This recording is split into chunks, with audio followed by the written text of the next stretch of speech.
Hello everyone. ALS academy में एक बार फिर से आपका स्वागत है।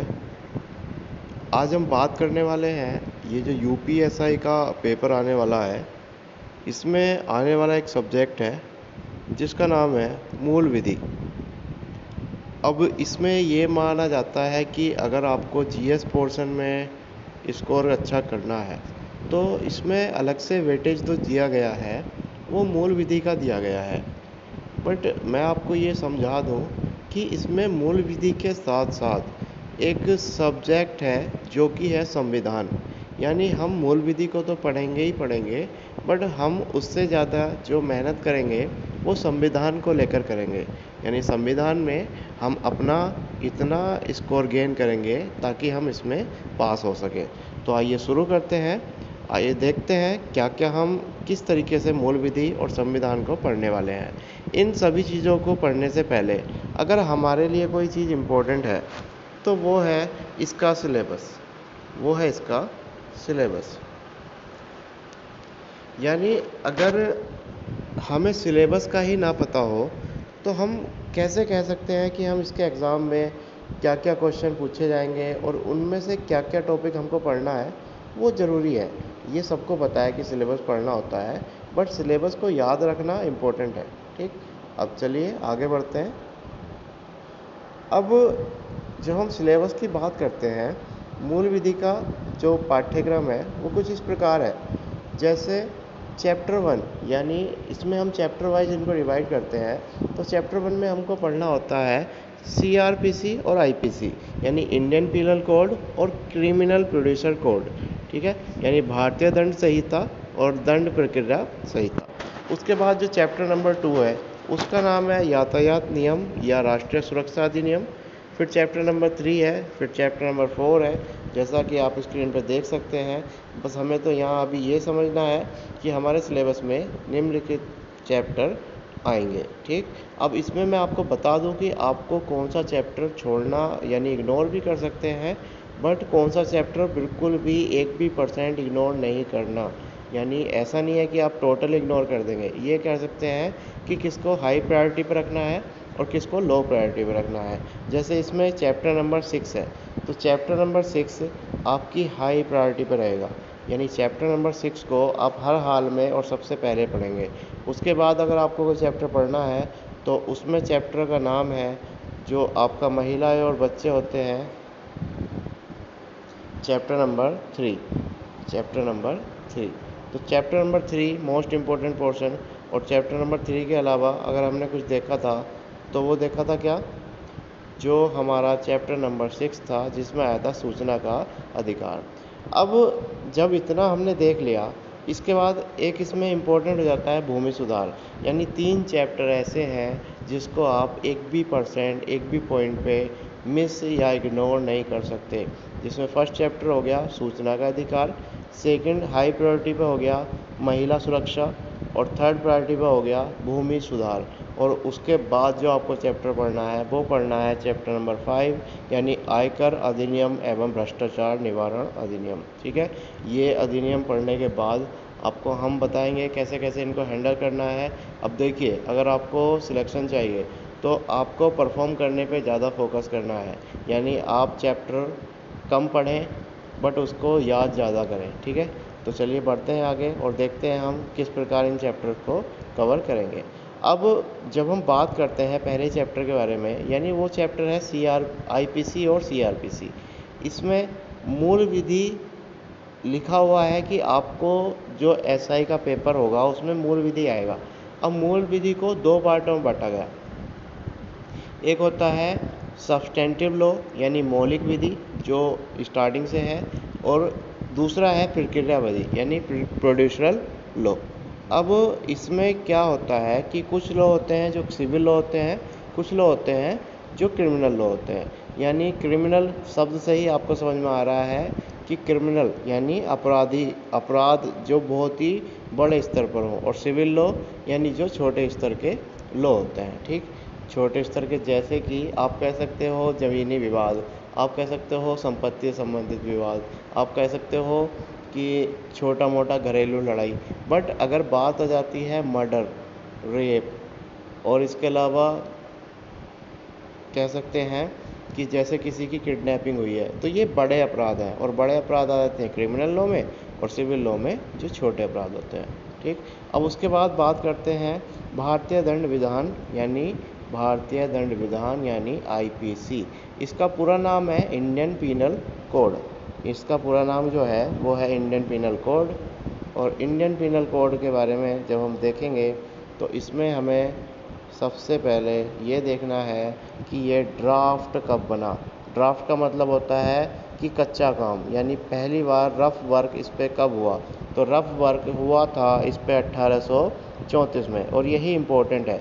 यानी आईपीसी सर्वप्रथम किस टाइम पे आई थी, और सर्वप्रथम उसका ड्राफ्ट कब बना, यानी पहली बार वो कब था जब पहली बार किसी व्यक्ति ने इसका रफ वर्क किया था, यानी ड्राफ्ट तैयार किया था। तो पहली बार 1834 में इसका ड्राफ्ट तैयार हुआ। अब ये ड्राफ्ट जो तैयार किया ये लॉर्ड मैकाले की अध्यक्षता में हुआ। लॉर्ड मैकाले, आपने सुना है कि जब अंग्रेज़ आए थे तो उनका एक विधि सदस्य था जिसका नाम था लॉर्ड मैकाले। पहले ये अस्थायी था, फिर ये स्थायी बन गया था, और इसी ने ही क्या किया था, विधि आयोग की स्थापना की थी। तो अगर विधि आयोग बना है तो विधि आयोग बना क्यों था, ताकि कानून बन सकें, विधि बन सकें, और विधि बनी क्या, आईपीसी बनी। और जिसका ड्राफ्ट तैयार किया 1834 में, किसके द्वारा तैयार किया गया, लॉर्ड मैकाले के द्वारा। अब ये कब तक तैयार हो गया, तो ये जो तैयार हुआ ये 1860 तक हो गया। जब भी तो आप कभी भी पढ़ेंगे तो आईपीसी 1860 लिखा हुआ मिलेगा। यानी आप जैसे गूगल करेंगे तो गूगल पे आपको मिलेगा भारतीय दंड संहिता 1860 अधिनियम। तो 1860 क्यों, क्योंकि ये उस टाइम तक कंप्लीट हो चुका था। ठीक, अब उसके बाद देखते हैं ये लागू कब हुआ।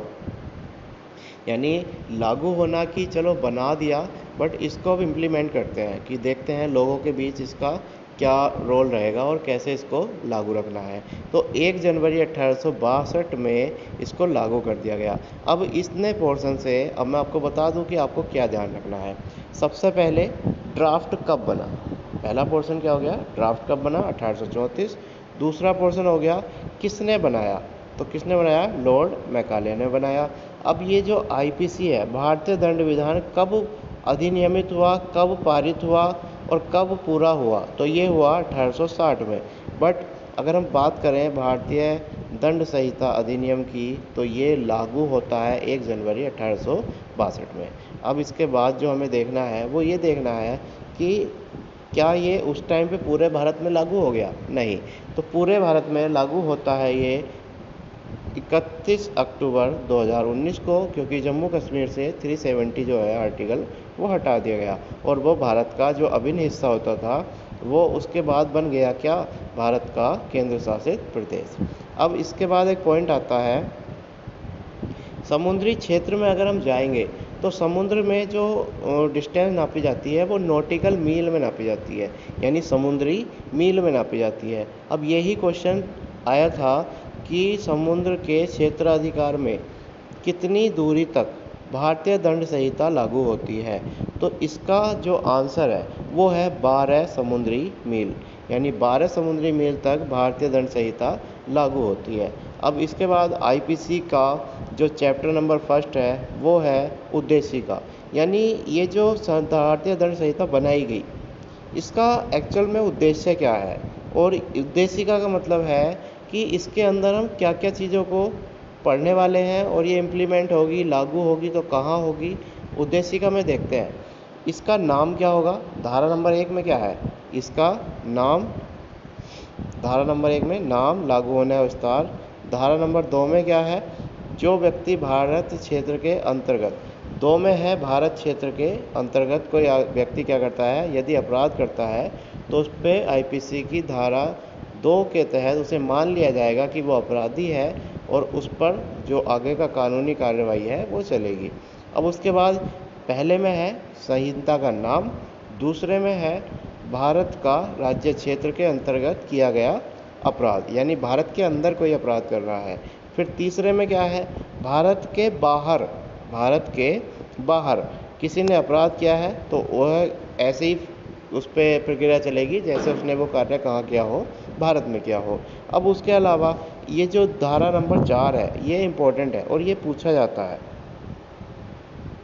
जो धारा नंबर 4 है, इसमें ये पॉइंट पूछा जाता है कि इसमें जो अगर व्यक्ति किसी देश में नहीं है और वो किसी पोर्ट या वाहन या विमान पर है ना, यदि अपराधी भारत के बाहर किसी देश में हत्या की है या अपराध किया है और वह किसी अन्य देश में किसी पोर्ट या वाहन या विमान पर है, तो इसके साथ कौन सी धारा लगेगी? धारा नंबर 4 लगेगी।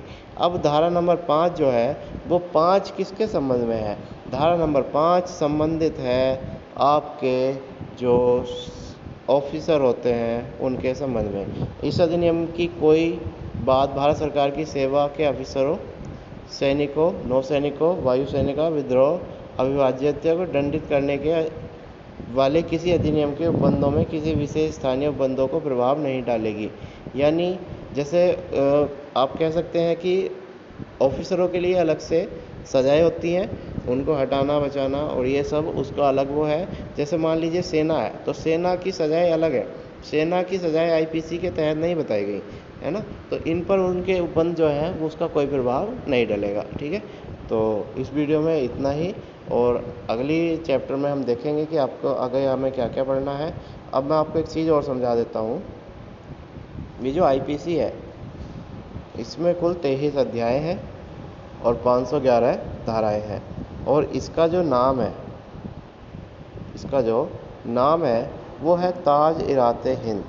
जो इसका दूसरा नाम है वो नाम है ताज-ए-रात हिंद, ताज-ए-रात हिंद। और इसमें चैप्टरों की संख्या 23 है, और इसमें जो चैप्टर हैं वो इस प्रकार हैं, देख सकते हैं आप स्क्रीन पे, इनको आप लिख सकते हैं। जैसे चैप्टर नंबर 1 उद्देशिका, 2 में स्पष्टीकरण है, 3 में दंडों का विषय है। यह अध्याय पूछे जाते हैं कि किस अध्याय में दंडों का विषय दिया गया है, किस अध्याय में मानव शरीर पर प्रभाव डालने वाले अपराध के विषय हैं, तो किस पर है। जैसे चैप्टर नंबर 16 में क्या है? मानव शरीर पर प्रभाव डालने वाले अपराध। ठीक है, तो इस प्रकार से आपसे क्वेश्चन पूछे जाएंगे, आप इनको उतार लीजिए, और ये चैप्टर के अकॉर्डिंग ही आपको आईपीसी सीआरपीसी के सभी अध्यायों को ध्यान रखना है। अब आप क्या करेंगे कि इन अध्यायों को केवल तारेंगे। जैसे विवाह संबंधी, जैसे इसमें लिखा है विवाह संबंधी अपराध, तो विवाह संबंधी अपराध जितने भी हैं वो किस में आएंगे? चैप्टर नंबर 20 में आएंगे। ठीक है, अब चैप्टर नंबर 20 में विवाह हो गया। चैप्टर नंबर 20A में क्या है कि भाई उनके जो रिश्तेदार हैं, है ना, ससुराल वाले हो गए या पीहर वाले हो गए, ये सब किस में आएंगे? चैप्टर नंबर 20 में आएंगे। तो इस प्रकार आप इसके सभी चैप्टरों को देख सकते हैं। 21 में मानहानि है, 22 में आपराधिक अभित्रास, अपमान और क्षोभ के विषय है, और 23 में क्या है? अपराधों को करने के प्रयत्न का विषय, यानी अटेम्प्ट टू क्राइम। ठीक, और इस प्रकार हमने इसके अध्यायों को देख लिया है। तो ये एक छोटा सा केवल ट्रायल है, इसी प्रकार हम आगे वीडियो लाते रहेंगे। आशा करता हूँ वीडियो पसंद आई है।